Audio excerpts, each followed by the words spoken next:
Trek Profiles Podcast, Episode 17, recorded October 2018.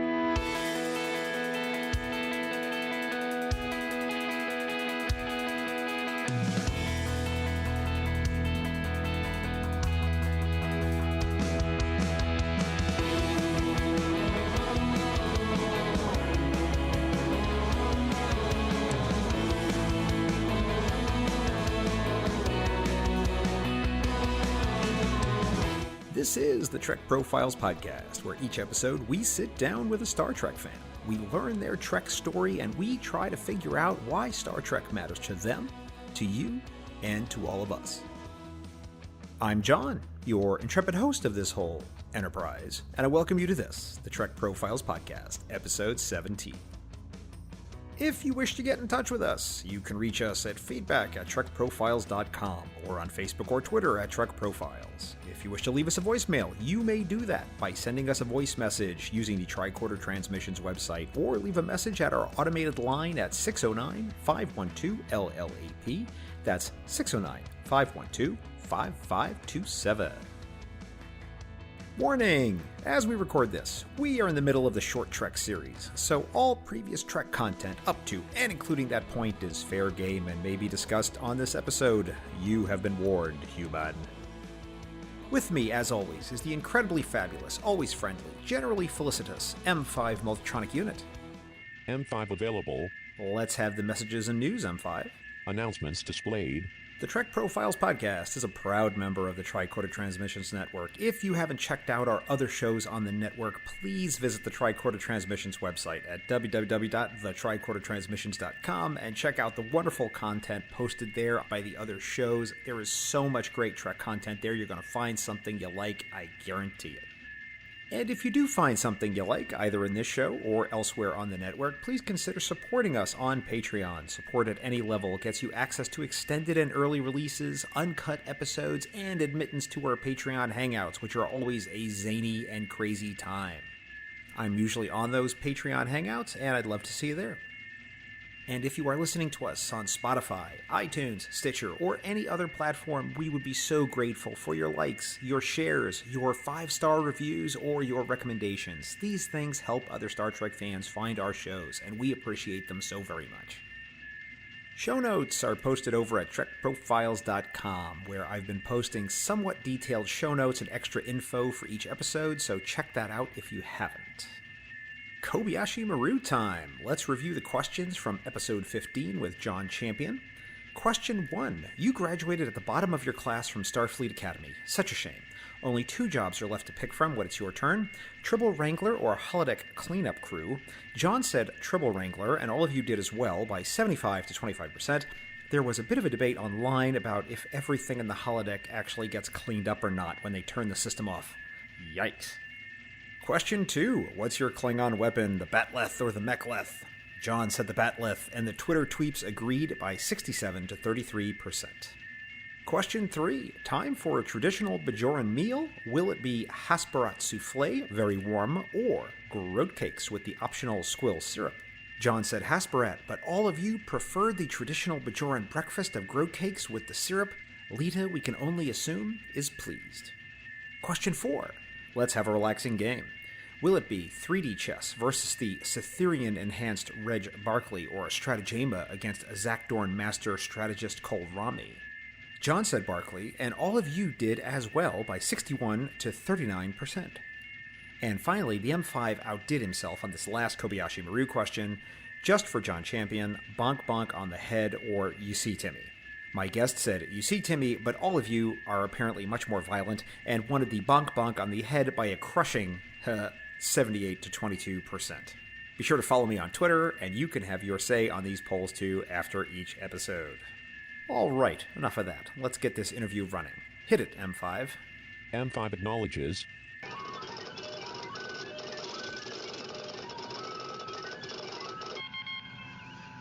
His favorite alien is Elam Garak, and his favorite class is the Excelsior class, and he is currently rewatching Deep Space Nine. You can find him on the Twitter at Ronald Foose. He is from Sacramento, California, North America, Earth, in Sector 001. It's Tyler Cardwell. Welcome, Tyler, and thanks for being on the podcast. Thank you for having me. Tyler, are you a Star Trek fan? Yes, I am. How long have you been a Star Trek fan? Really, as far back as I can remember, one of my first memories is watching the original series reruns with my dad and just kind of really getting into, the fun of Star Trek. When was that about? Oh, man. I mean, it had to be like early 90s. How old were you? I think I was about 6 or 7, just watching reruns on TV. And then TNG came out, so did you start watching it right away when it was in first broadcast? I don't think we ever watched it when it was first broadcast. I have to look up to see what days it came out because, back in the olden days, you had to be there to watch the show or, hook up your VCR to tape them. But I do remember having my parents and all of us go over to my aunt and uncle's house to watch the final episode of The Next Generation. So I remember that happening, and I do remember watching a lot of Deep Space Nine, catching those episodes as they came out when they first aired, kind of in that second half of Deep Space Nine season. Oh, nice. You want to hear my Star Trek confession? Yes. I actually didn't watch All Good Things until about 9 months or about a year ago. Oh, wow. I was somewhere in my life where I wasn't able to watch it. I wasn't around a TV when it originally came on, and for just some bizarre reason, I missed it. And then when streaming came out and all that, and I got the DVDs, I just kind of held off until I completed my complete TNG rewatch. So I did a whole rewatch before I watched it. Nice. So it gave you a lot of the context. Yeah, it was my little Star Trek confession. But enough about me. Let's talk about you. Sure. So then you watched Deep Space Nine in original broadcast, and of course Voyager was then happening too. Did you catch that one? That one was more sporadic. Growing up, we went to church on Wednesday nights, and at least for us, it would air on Wednesday nights. So unless we stayed home sick or just, some fluke of something happening, I didn't catch a lot of them. I feel like I did see some of them, like some of the major, the season premieres and season enders, but most of the episodes I never caught until rewatching or reruns. And then came Enterprise. Yeah, and that came out in the time where we had a DVR, so we could set the DVR and then record it, and I've seen every episode of Enterprise probably 2 or 3 times. So as we sit here and record this in, is it fall yet? Or maybe late summer, I guess, 2018. Have you seen it all? Have you caught up? Or is there still some stuff you're missing? I might be missing a couple episodes of Voyager, but I'm pretty sure I've seen TOS, I've seen the animated series, I've seen all the films. I've seen all of Next Gen a few times, DS9 a couple times, Enterprise a few times, and Discovery twice. Did you catch the short treks? I caught the first one. So I think is that the only one that's out yet when we're at this point? Yes, that's the only one that's out right now as we record this today. What'd you think of it? I thought it was interesting. It's a fun little kind of side story. I like when a show does something that they don't normally do. So with Discovery, it's very, here's the Klingons, and we need to deal with all these issues that Discovery tackles. And then whenever they do a little they step off to the side and go, okay, here's what Tilly's doing. Those are always really interesting. The one I have extensive thoughts on short treks, which would probably take longer to talk about than the episode actually was in duration. But the one thing I'll say is that the comedic genius of Mary Wiseman cannot be denied. Yeah, she made that one.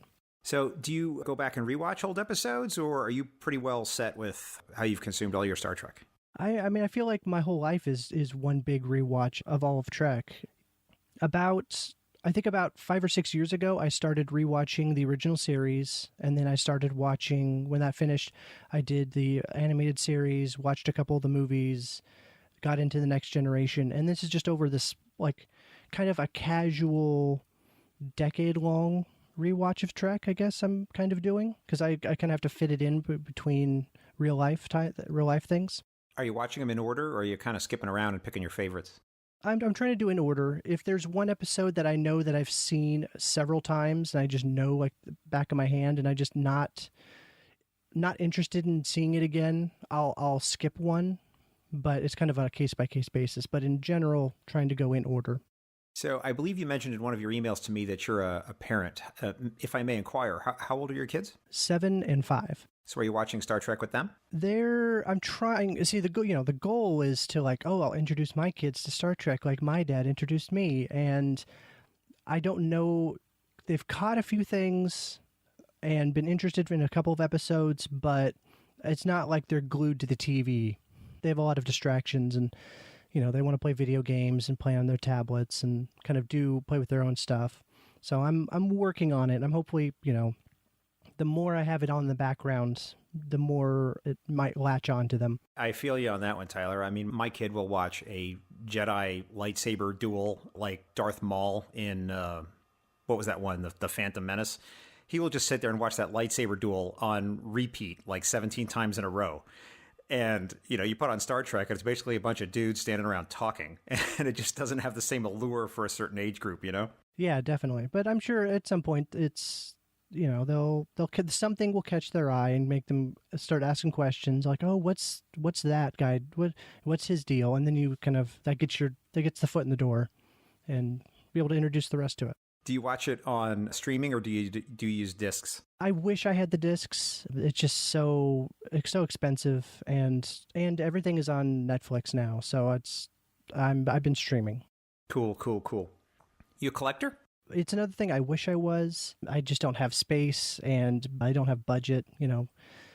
School tuitions and all kinds of real life stuff always gets in the way of a lot of those fun things. But I'd love to have like a whole wall of starship models, and that painting that Picard has in his ready room. I'd love to have that on a wall somewhere. But I just of the ship. Yeah, the Enterprise.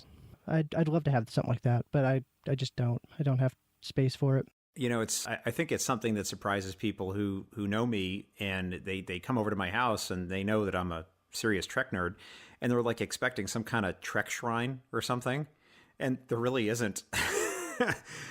I mean, the amount of Trek stuff that I have is so incredibly small. It's like not even worth talking about. At work, I have one little Eagle Moss Enterprise, like the little tiny like Matchbox size ones, and that's it. That's the sum total of stuff I have at work is one little thing. And then at home, I don't have there's nothing. I have just a few little things and, stuff basically I kept from conventions, which basically fits in a one small box that's like under a bed. And that's it. I have a couple of toys that I had when I was a kid that I still have, but, they're my kids. I know my kids will play with them and like break them or wear them out and stuff. So I'm like, I just want to hold on to these. I'll get you your own Star Trek stuff if you're really into it. But yeah, so I try and I have a couple of things, but that's really the extent of my collection. Well, they have the Mego sets at Target right now. Yeah, I need to get into those. Well, hey, they're great gifts for the kids. You ever been to a Star Trek convention? No, I haven't. I haven't really done any conventions. I'm also a big Star Wars fan, and I've just never. I don't know. It feels really overwhelming as a newcomer to kind of go into that of just like, I don't, it's a big commitment of time and money, and I know that I'll have fun, but in the back of my mind, I'm just like, is it going to be worth all the time and the commitment? So I haven't gone yet, but maybe if I can get a group of friends or something together and make a big deal about it, maybe one day.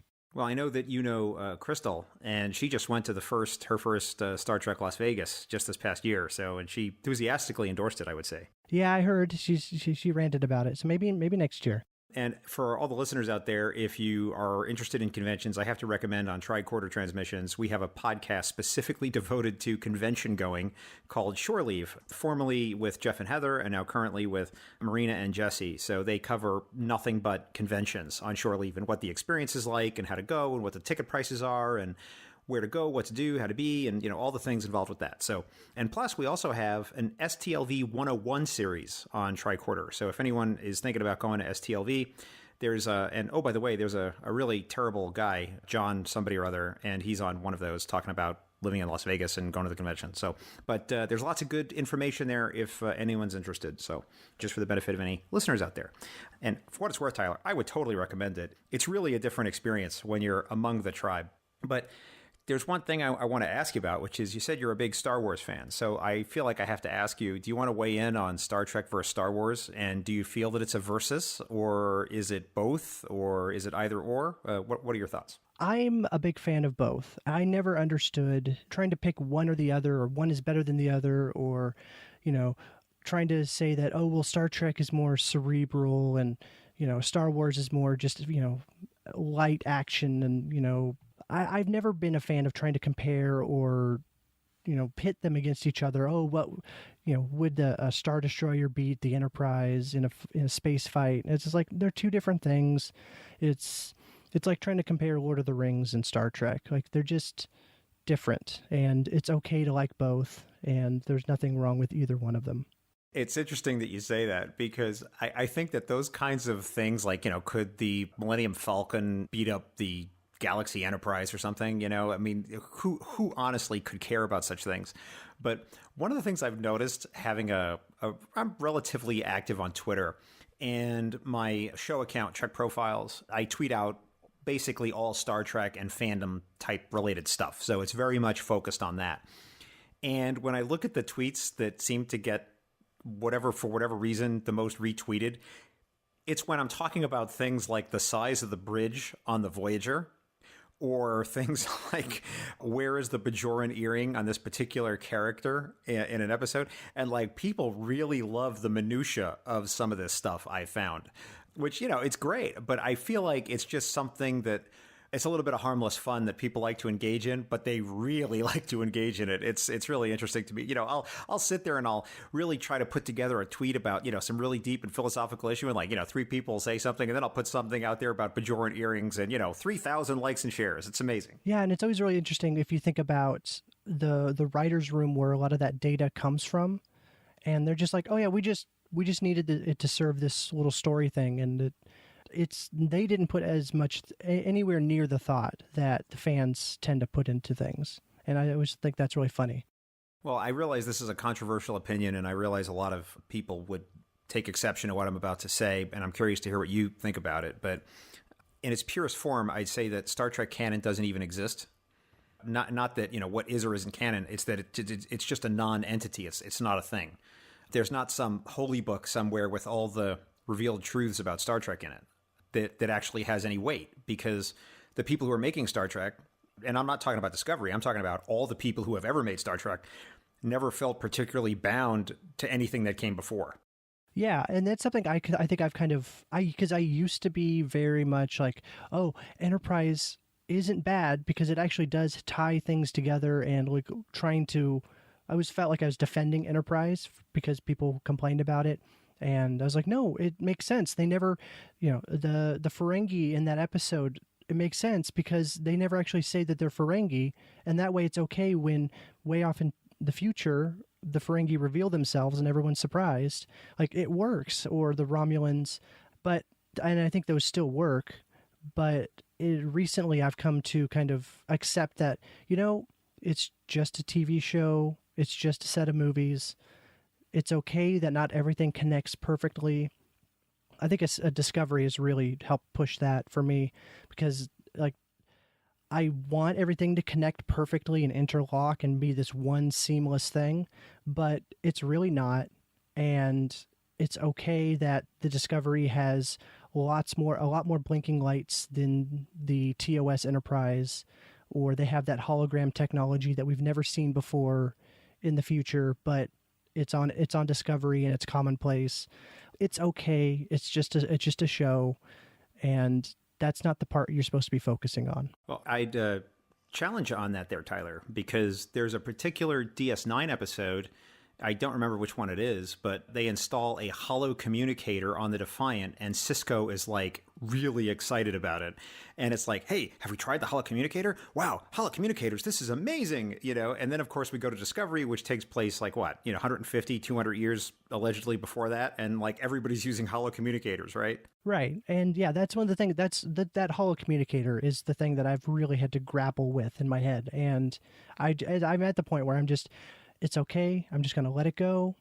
Maybe if you really want to think about it, because Discovery has a lot of Section 31 connections, maybe it's a Section 31 technology that then they installed it on Discovery and it's not as commonplace. And then the just Section 31 like classified it again and took it away. They had it on the Shenzhou. Yeah. Okay. That's true. Okay. So that blows that theory out of the water. All right, the Admiral Anderson was talking to Captain Giorgio on it. Yeah, that's true. Okay, I was wrong. Yeah, it's just something you have to deal with, fans. Like, I think it's it's cool that we have it on Discovery as a thing, and I wish we saw it in other places, but it's just a show. You just got to deal with it. Yeah, and if you try to actually answer these questions, you're going to get yourself in just mental gymnastics that are just not worth it. I mean, I was talking to someone again on Twitter, and one of the questions was, when was first contact between humans and aliens? And we're going to talk about this a little bit later on because it ties in one episode that the M5 has selected for us. But just, everyone might say, oh, well, when the Vulcans landed and, Zephram Cochrane, right? Which, by the way, is not the actual Zephram Cochrane that we saw in TOS. It was a different guy. Yep. Yeah, right. But, well, no, because then, there was an Enterprise episode that talks about this. But then again, in TOS, we have Who Mourns for Adonais, and he was an alien, and that he was talking to the ancient Greeks. So wasn't that first contact?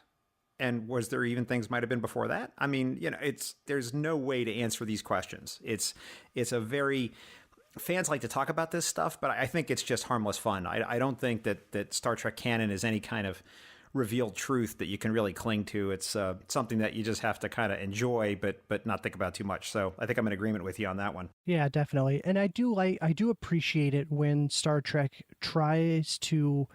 acknowledges those problems, like the Klingon makeup differences between different shows. I appreciate when they go, okay, this is a big change between these two different things. We'll talk about the augmented Klingons, and we'll try and make some connections there. I appreciate when that happens. You ever put on a Star Trek uniform? I have a TOS gold T-shirt that I bought online with the command symbol on it, and I've worn that around, but nothing as fancy as what is shown on screen. Why would you wear it? What does it do for you? I think the main reason why I got it was a lot of the clothing that I wore was just very simple black, or just like maybe if it has like a logo on it, it would just be the logo of whatever thing, like the show or the band or whatever. And I got that TOS uniform because I was kind of like, I want to be more proud of my fandom and the things that I like. Star Trek is a big deal for me, and I never really represent that. So I went online and I bought a shirt, and I wear it sometimes. So you're also a podcaster, am I right? Yes, I've got a couple shows. And are any of them Star Trek related? No, one is music related and another is D&D. So I don't really have a lot of opportunity to talk about Star Trek. Podcasts are kind of time consuming. I wish I had more time to do like a dedicated Star Trek show. I don't know what it would be about, and I want to make sure I have a good premise, but I'd love to have a consistent thing where I just get to talk about Star Trek. So I'm kind of envious of you.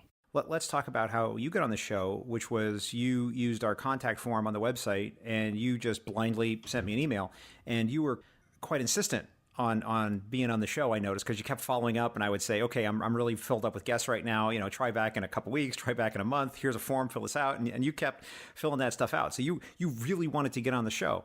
Why was it important to you to get on the show and tell us your story?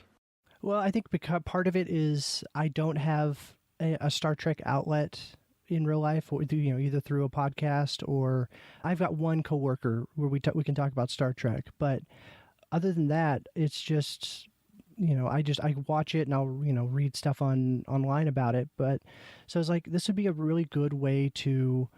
I found that verbalizing things and talking about things really helped me think about them, and it helps make it more real, and it's another outlet to explore my fandom. Fantastic. Then I think we should continue that by talking about some episodes that the M5 has selected for us to talk about. And I think I want to start with a little bit of an unconventional choice. One of the episodes the M5 has selected for us is Carbon Creek, an Enterprise episode. And this, of course, is the one where T'Pol is having dinner with Archer and Trip.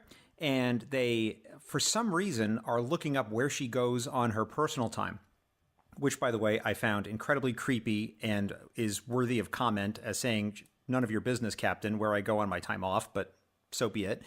They found out where she went on her time off, and she went to a little town in Pennsylvania, and they're like, why did you go there? And so she tells the story about how her ancestor actually made first contact in this little town in Pennsylvania. So why did the M5 flag this episode for us, Tyler?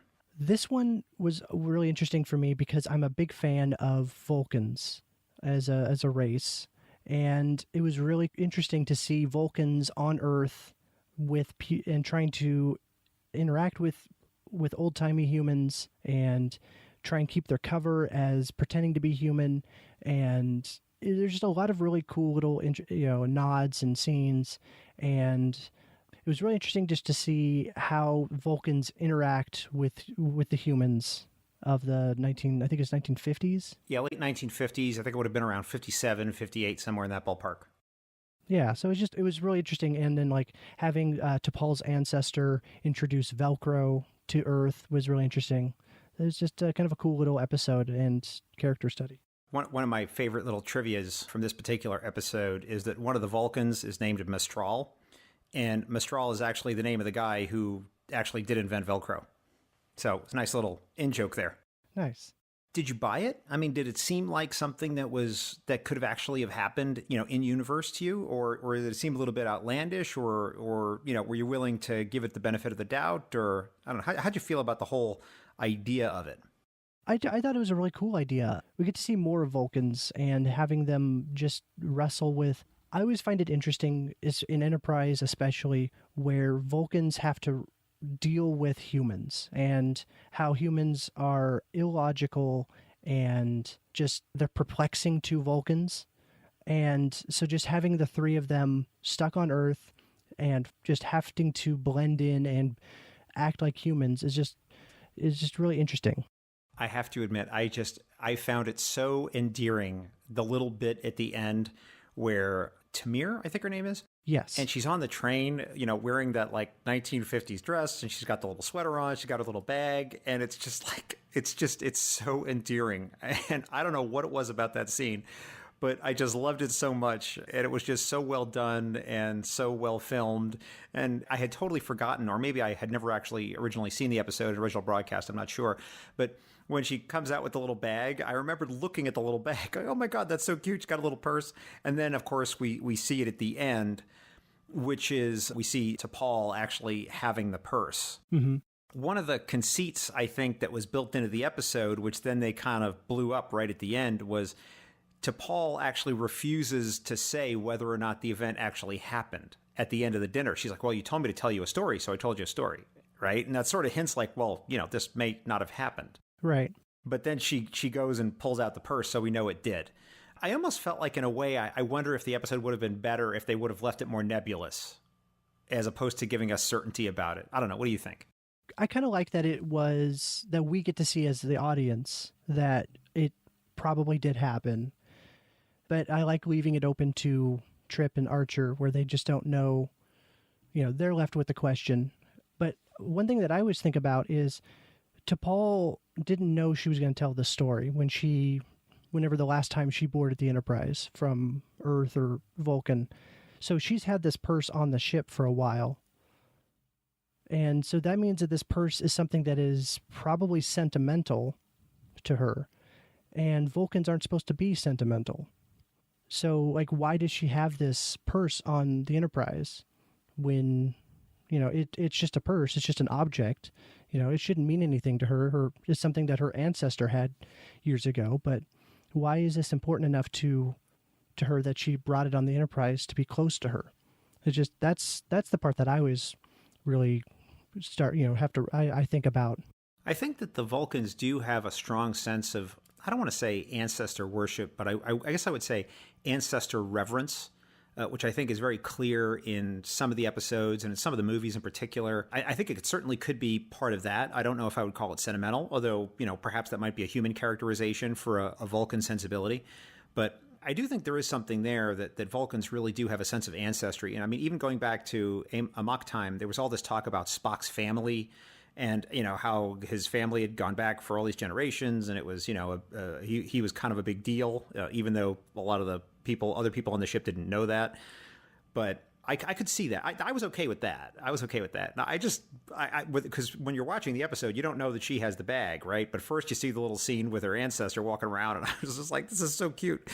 And then she pulls out the purse. But I can easily make headcanon out of that one. It didn't bother me too much, but I liked it. Yeah, and I do think that Vulcans. I think one of the things that Enterprise does is show that Vulcans do have emotions. They're just buried deep down that they don't want to acknowledge it. It's one of the flaws that Vulcans have, or may have, that Enterprise presents with it to us. And so I that's one thing I do like about Enterprise is that you do see that the Vulcans claim to be, oh, we're devoid of emotion. We don't have any of these flaws that humanity has, and they look down on humanity. But then you start to see some cracks through T'Pol, and like, no, maybe they do have some, there's some sentimentality and there's some emotion there that they just don't want to acknowledge.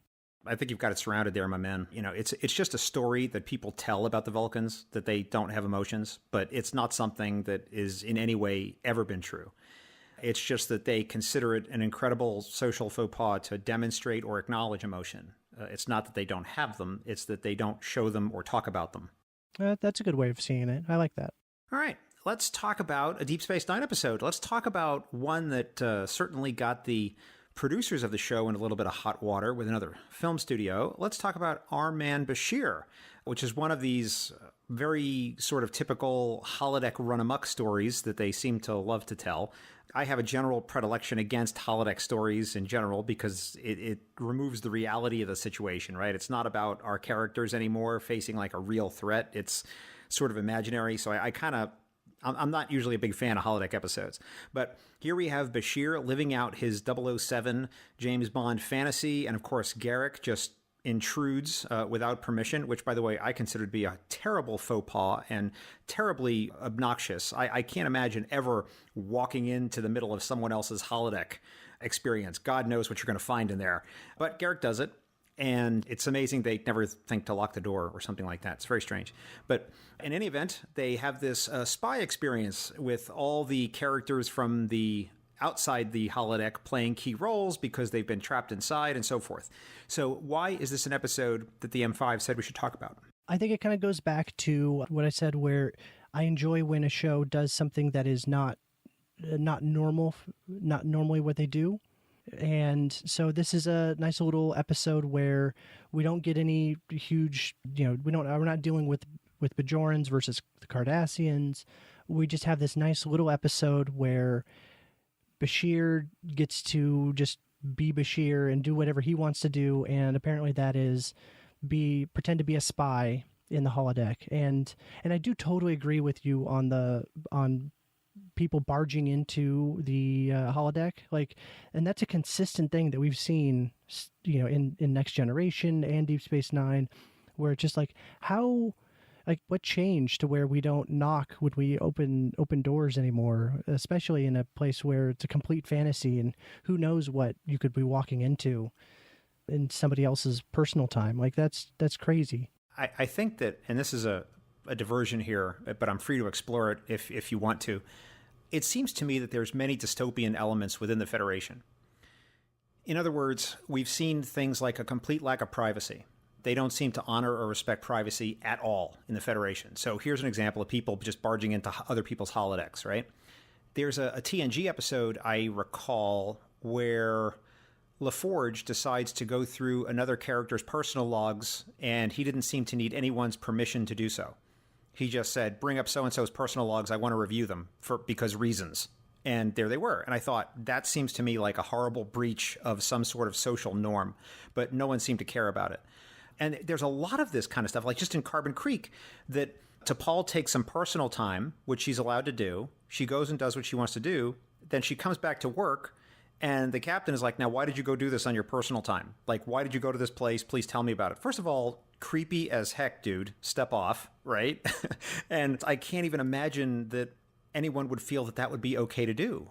I find it just a very weird thing that has been very consistent in Star Trek, I think, that they just don't value personal privacy at all. It's bizarre. I don't know. Maybe I'm off base here, but what's your reaction? I think I agree. It's something that it's really weird that they never acknowledge that. Nobody ever says, oh, hey, dude, back off. This is my personal time. Like, nobody ever pushes back on that. So it's weird that they've just never, it's something that happens consistently and no one ever acknowledges. As I watched this episode, I did it as part of a disciplined rewatch where I watched all of Deep Space Nine straight through, right? One episode after the other in sequence. And, obviously there were breaks. I mean, I didn't sit and do it all in one sitting, but I did a very disciplined, consistent rewatch. And one of the things I noticed in doing the rewatch is I think different elements of storytelling will emerge over time in a binge that they won't necessarily emerge if you're just watching it week after week. And an example of that is this episode, because we learn that Bashir likes to play spy. And he finds it fun, he does it for recreation, he enjoys it. And then later on in Deep Space Nine, he actually gets turned into a full-on legit spy. And he does not like that at all. And it's just a really nice sequence and a really nice little mini arc for the character, I noticed. That, he's wishing for this thing, he's interested in this thing, the thing actually happens, and he's like, oh, do not want, right? And that was just something I noticed. What do you think of his particular arc in this case, ending up in Section 31 and dealing with Sloan and all of that craziness? I do like that arc, especially when if you start the arc at him talking to Garrick and kind of pushing and prodding. It's like, oh, you're a spy, aren't you? And like them kind of doing that little dance at the beginning, and where Garrick doesn't acknowledge that he's a spy. He's, oh, I'm just a simple tailor. And then kind of going into that where he's pretending to be a spy in the holodeck, and then he gets to be a legitimate spy. And maybe it seems like it's not all it's cracked up to be, or it's not something that it's not as glamorous as the holo novels make it out to be. I like you. I really like it.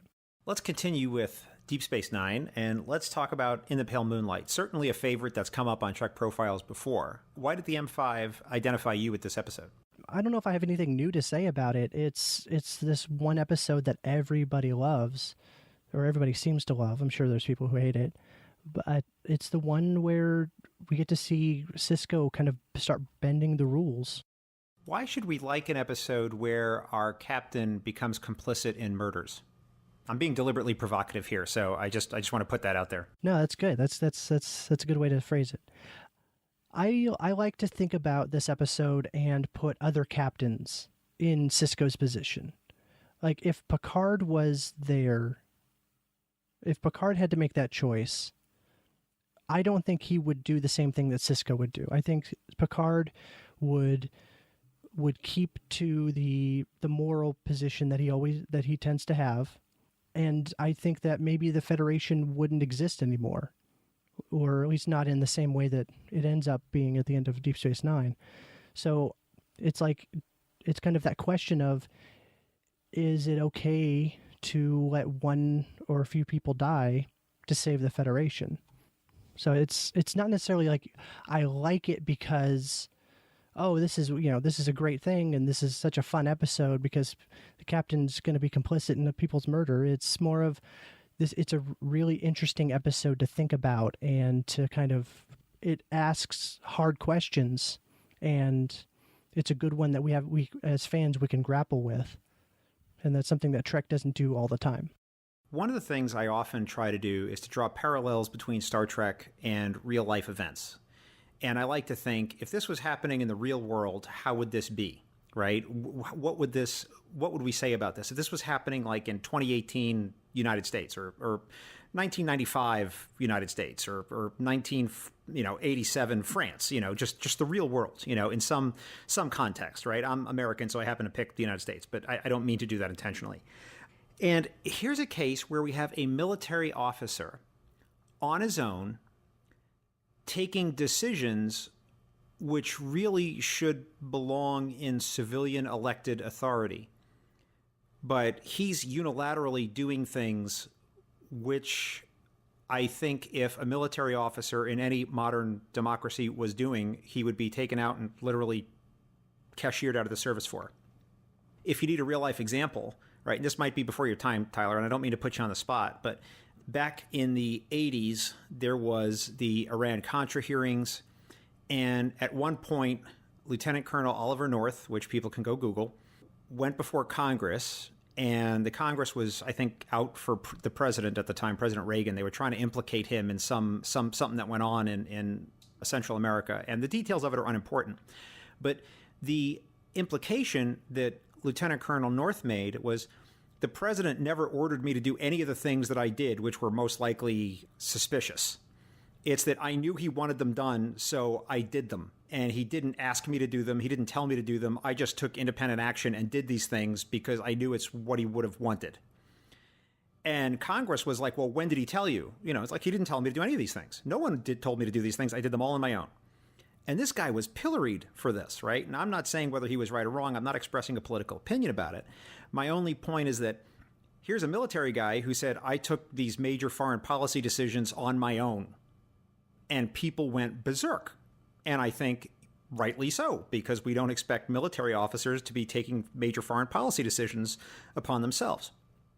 And here we have an example that people find quite accessible and people seem to celebrate in Star Trek of someone doing just that. And I keep thinking to myself, I'm not sure that this is a really good thing. I had a very different reaction to it when I saw it. I said, this is not good. This is very bad. And this is not to be celebrated. This is to be something to be scared of. But perhaps that was my own sense of it as I watched it. I don't know. Am I off base here? What do you think? No, I think you're completely on track. But I think that I think I understand why Sisko made those choices, because I think in his mind it was the Federation. If I don't make this call, then the Federation is going to be in real danger. And I think he's kind of asking that the needs of the many outweighing the needs of the few, that argument to a degree. And I think for Sisko, he made the call that it was better to sacrifice this Romulan ambassador and then not tell anyone about it and kind of live with that pain, that guilty conscience, as he says it. And for Sisko, that is better to keep the Federation intact than he's willing to compromise his morals for the good of the Federation. And I'm not saying that's right or wrong. I think that Picard would not have made that choice. And that's, I don't know, it's kind of one of those questions that it's made to be grappled with. I think that's part of the fun of the episode is grappling with that. But I think that I'm trying to make a larger point, though, which is that it seems to me that in some ways the Federation seems to be under Starfleet control and not vice versa. Starfleet seems to run the civilian government. It seems to me to be a military dictatorship in a lot of ways. And as an example of that, I'll give you one other piece of evidence, also from Deep Space Nine. I forget what episode it is, but it's towards the end when Bajor is about to sign the document joining the Federation. And they have like the giant meeting. And then at the last minute, I think Sisko convinces him not to do it because of the prophets. But if you look at the room, it's entirely Starfleet officers at a diplomatic event. There's not a single civilian representative of the Federation government. It's entirely the military. And I just think to myself, is that really how that would be? Is that really what it would be? There wouldn't be a single Federation ambassador, a single Federation government member at a signing like this. It's all Starfleet officers. And I realize I am thinking way too much about this, but this is the kind of stuff that pops into my head when I watch these episodes. I realize it's a little loony, but there you go. No, I think that's a good criticism of the show, because I think it's easy for the writers to just say, oh, well, we'll just put a bunch of people in Starfleet uniforms in the background of this scene.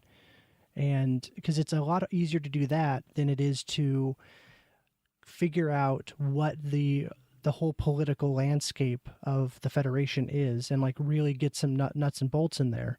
You only have 43 minutes to do the entire story, and it'd be kind of hard to try and wedge a lot of political stuff in there. I think it'd be really interesting to explore that, and one of my secret hopes is for this new Picard show that maybe we get to see some more political background on the Federation, because I think that'd be really fun to explore and establish.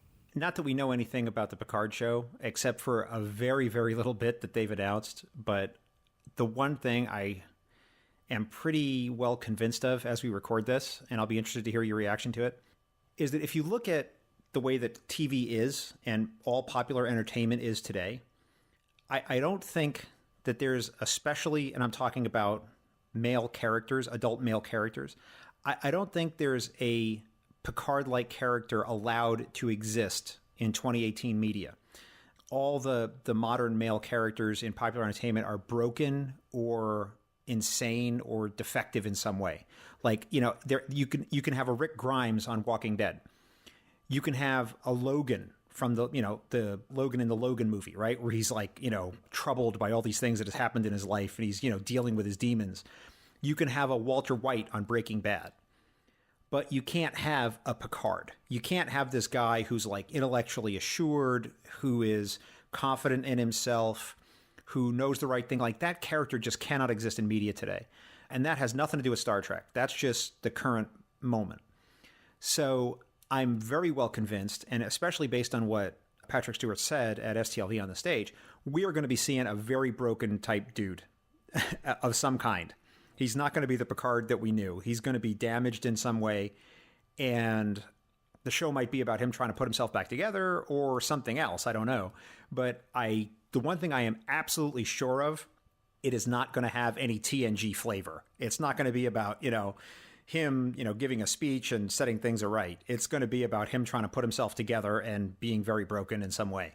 That's the only thing I'm convinced of. Everything else, I have no idea. What do you think? I think that's very likely what is going to happen. It's going to be a lot closer to Discovery than the Next Generation was.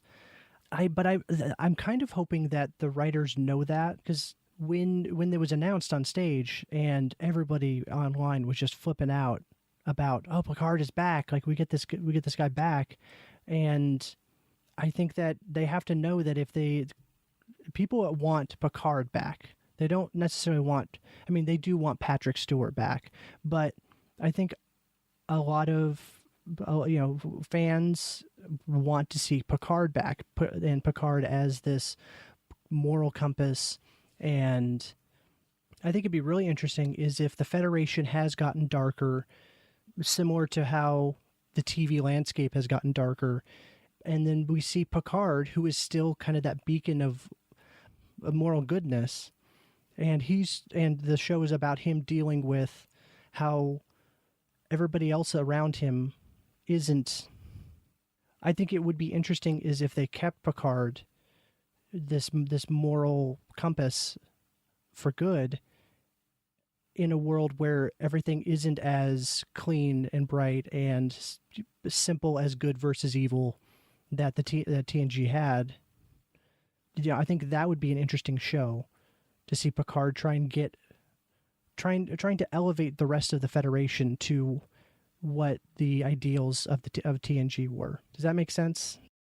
No, it does. It does. And I think one of the things that I am positing in our discussion is that the Federation never was, in my opinion, a place of goodness and light. I think it's always been a little dark because of some of the things we've been talking about. It seems to have military control.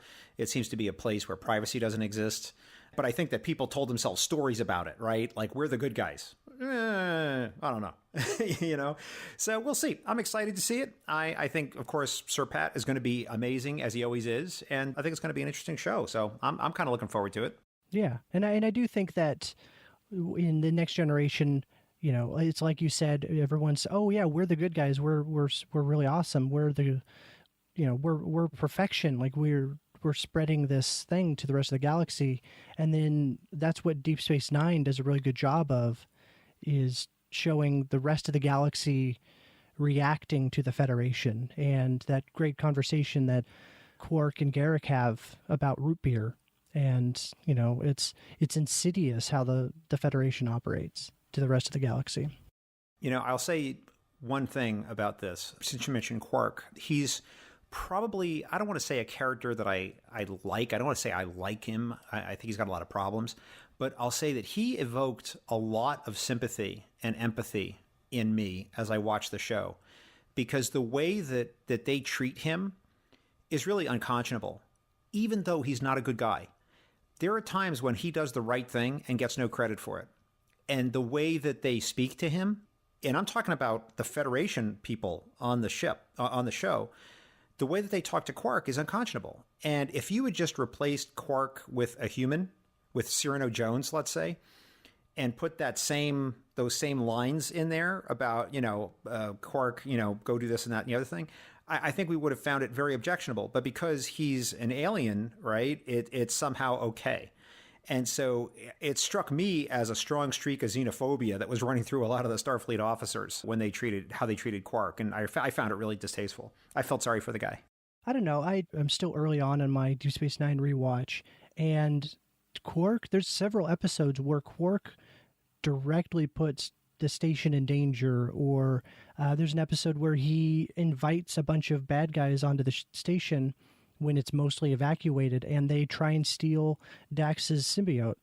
And this means death for Jadzia, and Quark was just in it for money, and in the next episode, Quark is back tending the bar like nothing ever happened. So I think there's times where Quark does really bad things, and that's never acknowledged. So I think we're both of these things happen, both your side, your perspective and my perspective, that are both really weird and they never get acknowledged. Yeah, I think I'd agree with what you're going for here. Is that it doesn't seem like they ever clearly established how they wanted to treat Quark, because they certainly rehabilitate him at some point. He doesn't stay as this, really nefarious bad guy. And then later on, they play him very differently, where he's like, oh no, I would never get involved in anything really bad. Like when his cousin Gayla tries to get him involved in gun running, and he's like, oh no, I would never do anything like that. Meanwhile, he was doing these things, as you said, right? Trying to rip a living part of some other person out, right? I mean, the guy's already quite lousy. Why wouldn't he do that? but suddenly later it's morally objectionable, right? So they certainly were not consistent in the way they treated him. I'd agree with you on that for sure. Yeah. All right, so I'm going to blow up my earlier assertion that the Federation seems to be under military control. Let's talk about an episode where we actually do get a Federation civilian authority who seems to be the civilian equivalent of a badmiral, and that's Galactic High Commissioner Ferris in the Galileo 7. So tell me why the M5 selected this episode. And by the way, as a reminder, this, of course, is the TOS episode where the shuttlecraft Galileo crash lands on a planet and Spock's in charge and has to get them off the planet.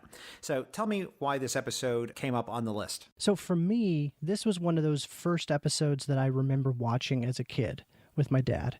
And I remember watching this and really just focusing on the Spock and the shuttlecraft side of things, where they're trapped on this planet. They need to get the shuttlecraft working again so they can get back to the Enterprise and be rescued. And they know they're in a time crunch where the Enterprise has to get these supplies back to this other colony.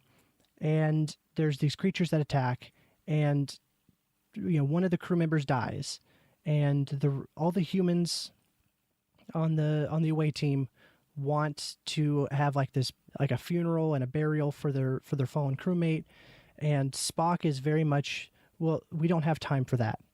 We need to get, if we don't figure out how to get off this planet, we're all going to die. And we just don't have time for this. Why are we focusing on these human burial rituals? Like, let's try and get it back up in space. And I always just remember connecting with Spock in this situation and being like, yeah, this makes sense. Why are we worrying about all this bickering? Let's get the ship back to work and get the ship back up in space, and let's go. And my dad always thought that was funny. He was like, "Oh, but it must be because he would call me. He would say that I was half Vulcan, because I always saw the logical side of things and always agreed with Spock on most of the conundrums that he had."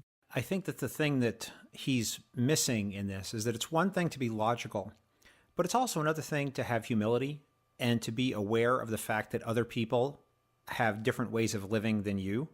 And there might be the logical course of action, and there also might be the course of action that will get you the result that you want. And these things might not be the same.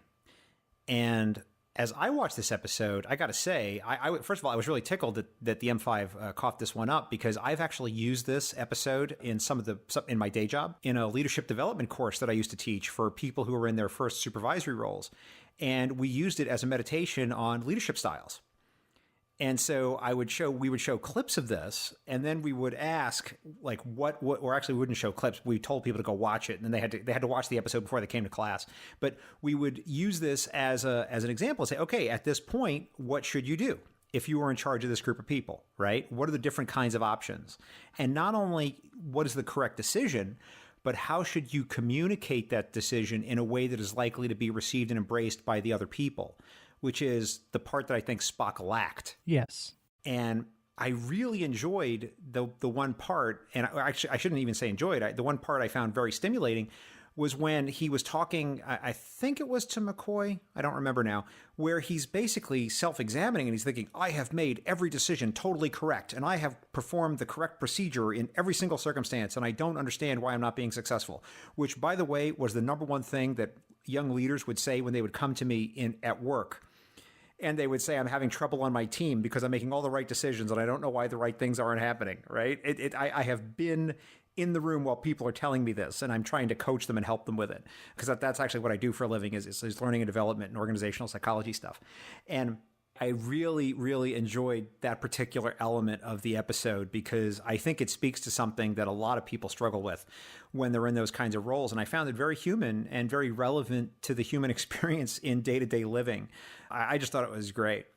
But I think this also, you mentioned that you saw this episode when you were quite young with your dad, right? It must have made an impression upon you. Yeah, and it was, I don't know, maybe just, I don't know if if it's a chicken or the egg kind of a thing, where if I saw this episode and I connected with Spock and I was like, oh, I want to try and, use him as a goal, as somebody to be like, or if I already had those kind of, I was just very logical in the way I thought, and then I connected with Spock because I was already that way. But it's just something happened there, and Spock has always been one of my favorite characters because of this connection that I have, and I do agree that Spock was making the right choices, but it's how he was communicating them that caused a lot of issues. Totally agree. And by the way, one of my favorite things in modern times about this episode, as we record this, is if you look at Ferris's costume, it ties directly into Discovery.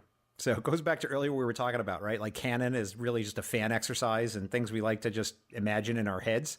But if you look at how that character is dressed in this blue sort of outfit with these silver accents all over it and have these like lines in it, it seems to me it ties directly into the Discovery blue uniform. There's a strong lineage there, and it could be unintentional, but it's something that I surely noticed. Yeah, I hadn't noticed that before. That's a really cool connection. If I'd love to ask like if that was an intentional connection or if it just happened by accident. And you know what? I have no recollection of this, but I am sure that Gersha Phillips, is that her name? Gersha? I'm sure her first name is Gersha. She's a costume designer on Discovery. I forget her last name, but we can look it up if we wanted to. But I'm sure she's been asked this somewhere at some convention or event because it just seemed, or it's already been discovered. Discovered, get it? That she talked about this. I'm sorry. I apologize. I'm sure she's already been asked about this. So someone on Twitter, find out the answer and tweet at us. Another thing, though, I'll say about this episode is that it is one of the episodes that I think definitely got the biggest rehabilitation in the remasters. Have you watched the remastered version of this, or did you just watch the original? I know I watched the original back in the day, and then on Netflix now they have the remaster. So I did watch the remaster. I'm probably more familiar with the remaster at this point than I am with the original. Which, by the way, is one of the great things about the Blu-ray sets is that you get both. So you can actually compare, scene by scene, and you can sort of compare the, terrible sort of original effects versus what they have now. And, I was originally of two minds about these remasters, and I'm kind of okay with it, but I'm glad that we have the original still, which, by the way, I'm still mad that like you can't get the original Star Wars trilogy as it originally was. You can only get remasters. Yeah, I agree with you on that. I defend a lot of the things that they did in those, Star Wars remaster and they revised things, but I think that that original Star Wars is history, just like these original episodes of Star Trek are history. And I think Star Trek did a better job there in that situation where they here's the original, and then here's the new one. We're not taking away the original. We're just, we're playing with the remaster, and you can always go back to the original. So I agree with what you said, that, it's a crime against cinematic history, right? And I realize that's kind of written big, and, I beg everyone's indulgence for being a little extremist about it, but it's a crime against cinematic history that we can't see the film that actually made Star Wars successful, right? You can only see like a version of it that they made later. And I think that that's sad. Now, having said that, and we're diverting here, but that's okay. Let me hit you with the one defense that found purchase with me about it. And we'll see, because I think this ties into the Star Trek remasters in a way, which is that when the original Star Wars was made, obviously they had no knowledge of Blu-rays, DVDs, people watching it at home. And so when they made the effects with the eye towards the fact that this was only going to be on screen for a half a second at a time, a particular shot. And there are cases like, for instance, where they were inside a X-Wing fighter. And if you actually pause it and go in slow-mo, you'll notice that the stars were visible through the ribbing on the, the metal part of the canopy on the TIE fighter. But in the movie theater, the whole scene would have been a quarter of a second and you wouldn't have noticed it. But in the days of home video, where you can replay, pause, and you can take screenshots and really zoom in on stuff, like the effects just don't hold up. So I think I could go as far as to say, if you're going to remaster, maybe you can fix those things like that. Or something where, if you look at some of the original effects, like you could see like these weird discolorations around some of the models because it just didn't match appropriately with the background in some spots. And, maybe you can fix that digitally to make it hold up to a viewing at home on a DVD or a Blu-ray. But, to just add in whole nother things, whole new parts of the movie that weren't there. It's like, well, I get that that's okay. And I get that you can do that, but that's not the movie that made Star Wars. And I feel like in the Star Trek remasters, they much more honored the originals than Star Wars did in their remasters. And I'm not trying to make up a, Star Trek for Star Wars thing here. I'm really not. I'm just talking about, how people are approaching rehabilitating old material for the modern age. And it seems to me that the folks dealing with Star Trek did a much better job of it. I'd be curious as to your opinion, because you're in both camps. No, I agree with you 100%. I wish that there were less things in the Star Wars remasters, like the whole Han shooting first or shooting second, whatever. Changing that is a big deal, and I really don't like. I don't like that they're going back and changing those kinds of things. It's supposed to be a remaster and bringing the special effects more up to date and do exactly what you said. Okay, let's return to Deep Space Nine. Let's talk about The Way of the Warrior. So this is the one where the Klingons show up on Deep Space Nine, and Worf makes his first appearance on the station as well. Tell me why the M5 said we should talk about this episode. So this is the one. This is kind of the turning point in Deep Space Nine as a series, where this is the one where Sisko grows the beard. So we get that Riker reference, where people think that, Next Generation didn't get good until Riker grew the beard. And, we get Worf. This is the really big push that the Dominion are the big bad guys for the series, that they're the adversaries that we need to be focusing on. And everybody loves Deep Space Nine because of the big war and the fact that they're moving away from the episodic nature of the show and that it's more serialized. And this is, I feel like, the really big turning point of, okay, this is the way the show's going to be. Or I guess this is a lot of people's favorite show because of what they did and started in this episode. Did you ever watch that show in the 90s, Babylon 5? No, I didn't. I think that's one that I'm interested in it, but I'm kind of a completionist where I want to watch everything. So I know if I get started, I'm going to want to watch all of it. And there's a lot of it there. So it's kind of daunting to start. What would be interesting for you is that it is a show that promised a completely consistent and completely controlled canon. And they pretty much said right at the beginning, if there's something that doesn't make sense, or if it's because you just don't have all the information yet, and it'll make sense like 3 years later. And if something still doesn't make sense at the end of the show, it's because we made a mistake.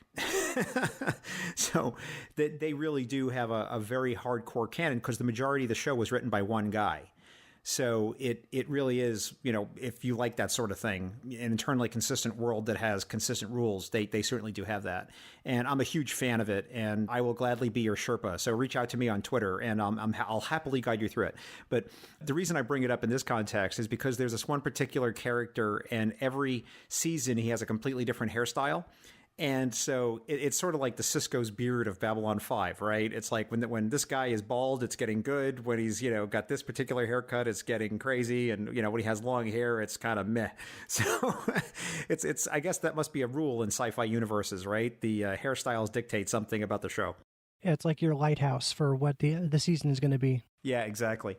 All right, fantastic. So let's talk about another episode. Let's talk about a Discovery episode. Let's talk about Magic to Make the Sanest Man Go Mad. Probably the most standalone of all the Discovery episodes, a Harry Mudd episode, or as, oh my gosh, Rainn Wilson liked to characterize him, hardcore Fenton Mudd, where we have the time loops, and we have Dance With Me for Science, and we have Exploding Discovery, and we have the team finally starting to work together.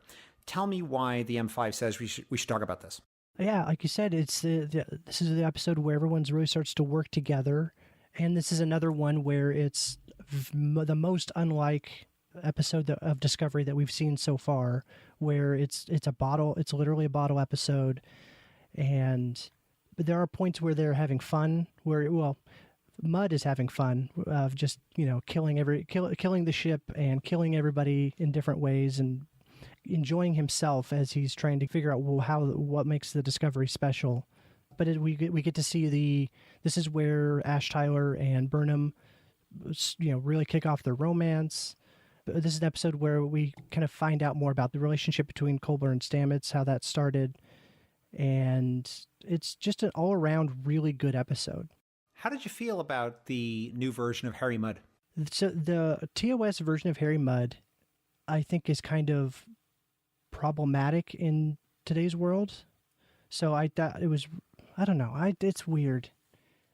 I don't know, I like the tie-in to the old series that they did, and I don't know, I think I need to see more side-by-side of a TOS Harry Mudd and Discovery Harry Mudd, because I think that TOS Harry Mudd might be a little more, I don't know, like sexist in today's TV world. I don't think you could really do that on the show. So I think they did a good thing in kind of changing and tweaking his character. Never forget that the original Harry Mudd was a straight-up 100% legit slave trader in TOS. Yeah, so he's not a good guy. He's a guy that has fun. So I don't know, maybe that's kind of fun to watch someone having fun. How would you compare this episode against all the others of Discovery? I mean, why is this one the one that was selected out of all the other episodes? I think that this one is one that it takes a minute to breathe, where we're not there. There is a big bad guy, and there's a ticking clock that the crew needs to, solve the problem. But we get to have a lot more character moments between people, and kind of figure out what makes a lot of these people tick. What makes Michael Burnham tick, and kind of forces her to address this whole thing. What is she going to do with Ash Tyler? Like, is she going to kind of keep him at arm's length, or is she going to invite him in and have a relationship? So I think that's where it really excels. I don't think they left a lot of room in Discovery, just because of the way that they wanted to shoot it and the kind of show they wanted to make, for really any space and leisure in examining the characters and having any personal moments. And it's my hope that with these short treks, we're going to get a little more of that. And it's my hope that in season 2, we get a little bit more of that. Because when you look back at, I think, all of the original Star Treks, all of them, Enterprise, Voyager, it doesn't matter, they gave themselves the space to try to experiment a little and to divert and to do these sort of interesting episodes where we really got to learn about some things. I mean, the whole purpose of Galileo 7 was what would happen if Spock was in charge for a while. Yeah. Right? And that Galileo 7 was the episode, right? Just for an aside, let's talk about Devil in the Dark, right? That episode, which was a lot of people would point to as one of the best of TOS, came about because the guy who played the Horta came up with the Horta. And he walked into the office and he came in with the crazy looking blanket and he's like, hey, look at this cool character I made. And Gene Kuhn is like, that's awesome. I'm going to write an episode about that. And that became Devil in the Dark. Like the Horta was invented and then they wrote an episode about it. And I think it's because they had that leisure to kind of do some things.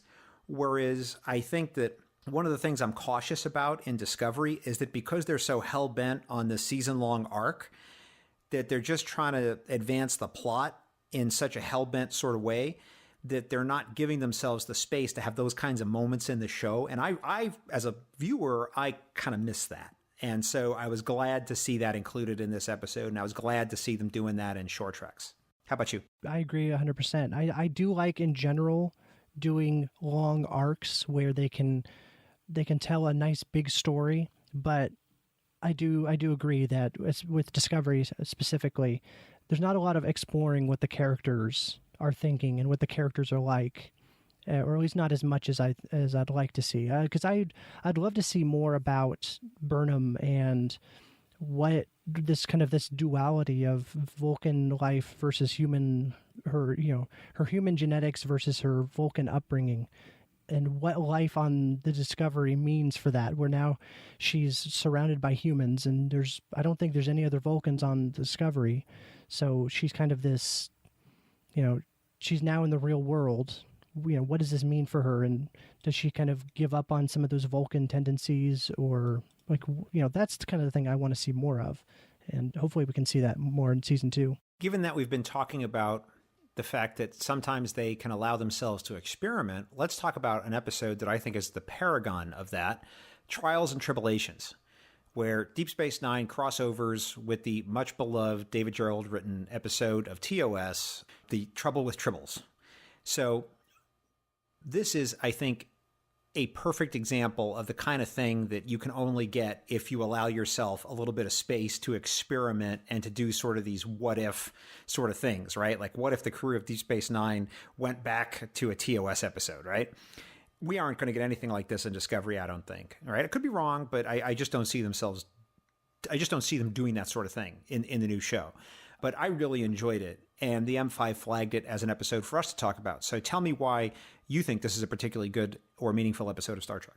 For me, I think this is more on like the technical achievement side of things, of not necessarily, I think it's just more of a fun episode where we get to go back in time and mess around with the TOS crew with our new characters. But just the fact that they were able to have this time travel episode and digitally insert our new characters into old scenes, and nothing really breaks the canon, if you want to really analyze canon, but they just get to have fun, and we get to see, Dax crushing on Spock, and we get to see Cisco kind of, get to meet one of his idols and talk to Kirk, and it's just a really fun episode that I'm like you said, I don't know if we'll be able to get stuff like this again in Discovery. I highly recommend to any listeners out there that it really is worth your time to watch both the episodes back to back. Go watch the TOS episode and then watch the DS9 episode right after, and just watch them as one experience. And I think it brings a whole lot more of an appreciation to it. And I'd agree with you that as a technical achievement, it's unbelievable that we're able to do these things nowadays. Another example of this that comes to mind is, did you ever happen to see the Star Trek Continues series with Vic Mignogna and the rest of the crowd? No, I don't think I have. So if you're not familiar, right, they actually tried to create a series of episodes that completed the 5-year mission of TOS. Okay. That takes it from the episode Turnabout Intruder right up to when the Enterprise returns to Earth at the end of the 5-year mission. And why does Kirk stop being an admiral? Stop being a captain and become an admiral? Why did everyone leave the ship? Why did the Enterprise require such a massive refit that it turned it into the TMP Enterprise that we saw? Why did that happen?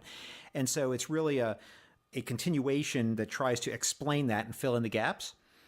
And I would heartily recommend it to all of our listeners, the 5 or 10 of you that are out there. Please go check it out. It is absolutely incredible. But besides the fact that it was incredibly well done and incredibly well acted, as a technical achievement, it's stunning. Because when they produced the show, they actually tried to use all the lights and lenses and technology from the late 60s. And so it actually looks like original Star Trek, even though it was filmed in, modern day with modern day equipment, and with all the things that we have today, it is indistinguishable. If you didn't know the characters, if you didn't know William Shatner as Kirk and, all of that, and you just were to watch a couple scenes, you would not be able to tell that which one was the original series and which one was made today on Star Trek Continues. It really was a technical achievement that they did, the makeup and the hair and everything. It really was something to see. Yeah, I'm looking at there's a screen grab right now it's after the bar fight where all the Starfleet officers are in that lineup and Kirk is walking up and down the line, and you've got Scotty and Chekhov and then Chief O'Brien and Bashir, and then, and it's seamless. I'd be interested to show somebody this episode first, the DS9 version first, and just get their thoughts on it. What things line up if they don't know the characters and know that they're not supposed to be there. I'm really curious what somebody would think watching this episode first as an introduction. One of my favorite little trivia bits about Trials and Tribulations is that when they recreated all the original sets, of Deep Space Station K7 and of the Enterprise, they didn't let Avery Brooks or Terry Farrell on the sets until they actually appeared on camera. And so when they're looking around with a sense of wonder, that's really them looking around at a sense of wonder, because they were not allowed to see any of it until they were brought in on the actual day of filming for the first take. That's really cool. Yeah, I always like little things like that. It makes it, it makes it more cool, when you go back and you watch the episode to appreciate it again. Yeah, and didn't they bring back the original Klingon actor to play his old character again? Or did they recast him? No. That was the original guy. Yeah, that's what I thought. Did you ever hear the story of how they found him? No. Oh, Tyler. Check this out, all right? This is beyond ridiculous. I forget the name of the actor, right? But I'm sure I can look it up in a minute, but we'll forget that. But the actor guy, he was the original actor in the 60s show, and Ira Stephen Bear and the rest of the Deep Space Nine writers were talking about Trials and Tribulations before they made it. And they were thinking, we would love to do this, but there's no possible way. We cannot produce this episode. It's not technically possible. There's too many things in the way. We don't know if any of the actors are available. Hell, we don't even know if the guy is still acting. So, if he's not acting anymore, we can't get him. We might have to write around that. So what is it we can do? And so they decided to go out to lunch to some pizza place. And they're sitting around at this pizza place having lunch, still talking about how impossible it's going to be to make the episode and how they would love to do it, but they can't do it. And Ira Bear looks over and he sees the guy in the pizza place eating lunch. The actor happened to be sitting there having his lunch. And they're like, oh, that's him. We got to go talk to him. So he gets up and goes and talks to him, which, by the way, is a breach of protocol because you're not supposed to do that. You're supposed to talk to an agent. You're supposed to talk to casting who talks to the agent who talks to the actor, right? You're not really supposed to do it that way, I guess. It was kind of a breach of protocol. But he was totally game. And it wasn't until they got him on board that a lot of other things fell into place and they were able to do the episode. But I mean, you want to talk about the weirdest coincidence in the history of all Star Trek production? That clearly has to be up there in the top 5. Yeah, that's crazy. It's just one of those things is meant to be. Yeah, exactly, right? And what was great was I got to hear Ira tell this story at the Star Trek convention. And when he tells it, it's much more embellished and, it's much more fantastic when he tells it, right? So it's lessened in the telling because you're hearing it from me. But if you ever get the chance, go listen to Ira tell it. He's much better at it. So, Tyler, we've talked about a couple of different episodes. We've talked about a bunch of different episodes. And we've talked about why you wanted to be on the show with me. But what I don't understand yet is why Star Trek is important to you.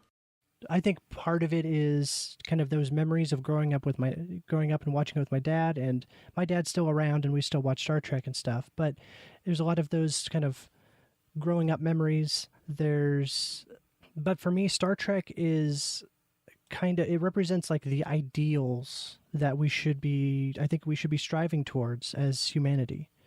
And maybe, and I think maybe there's some, like you've pointed out, a few holes in it where maybe it's a little too militaristic and maybe they should have locks on the holodeck doors.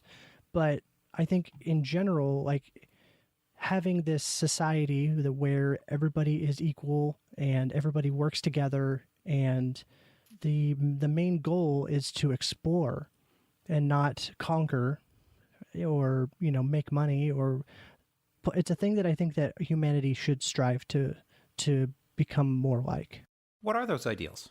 Well, like working together. Like it would be really cool as if we could unite as humanity and kind of set aside some of those a lot of these, like, really, if you think about it, really petty differences just because, oh, you were born over there, I was born over here.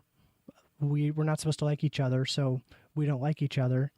There's a lot of that petty stuff. We can it would be really great if we could get rid of that and focus on if assuming there's no other aliens out there, it would still be really great to focus on the betterment of humanity as a whole and not the selfish stuff of, oh, well, I'm going to try and make money, or I'm going to try and, make my country better than that other country.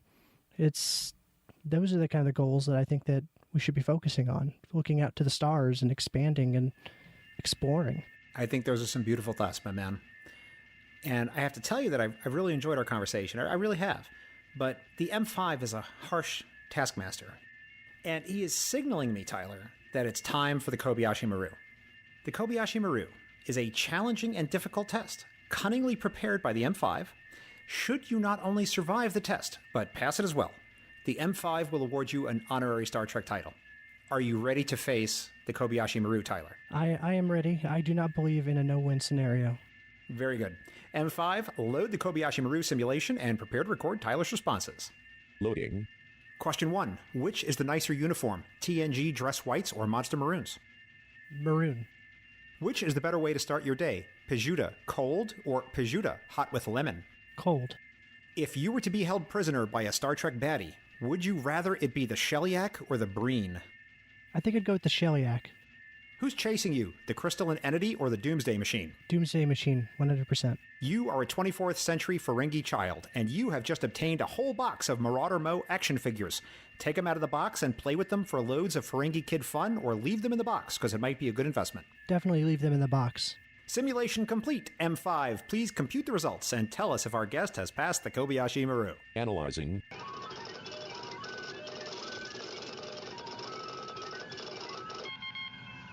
Tyler, I am pleased to tell you that the M5 has calculated that you have passed the Kobayashi Maru simulation. Congratulations, my man. Thank you. I am surprised you picked the Shellyak. They seem to me to be incredibly detailed and very confusing and difficult people to deal with.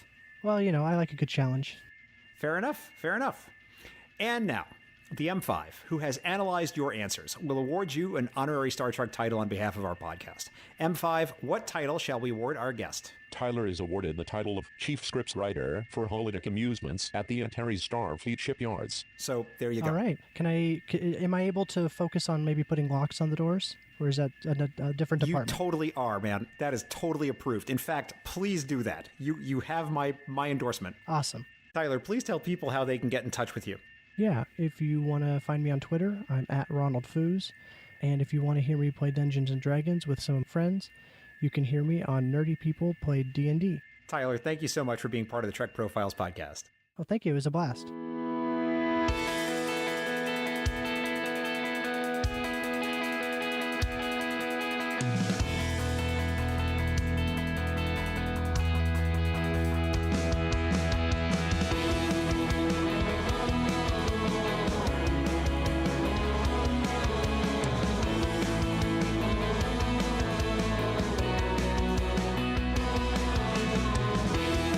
Here ends this installment of the Trek Profiles podcast, and before we offer a Trek quote to close this episode, I'd like to remind you that you may send us your kind-hearted feedback, your grilling tips for a nice denobulin sausage, or a rocking Trek filk song celebrating the joys of a green shake extra green, to feedback@trekprofiles.com, or on Facebook or Twitter at TrekProfiles.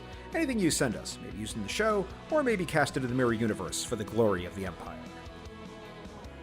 This week, I leave you with a quote from Trip Tucker, who in the episode Carbon Creek said, quote, "Two Vulcans stroll into a bar, hustle a few games of pool, and walk out with an armload of TV dinners. Sounds like an old episode of The Twilight Zone," unquote. Thanks for listening, and live long and prosper.